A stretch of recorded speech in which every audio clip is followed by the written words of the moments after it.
How to turn off professional mode on Facebook.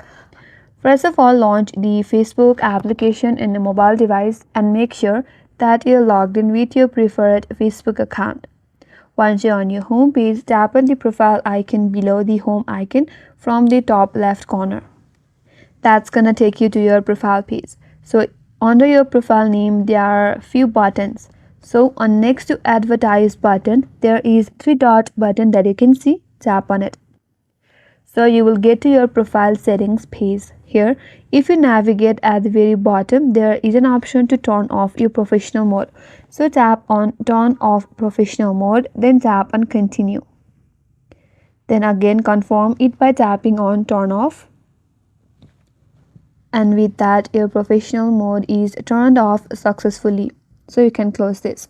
So that's how you can turn off professional mode on Facebook, and that's all for this video. Hope this video helped you, and if you are new to our channel, consider subscribing.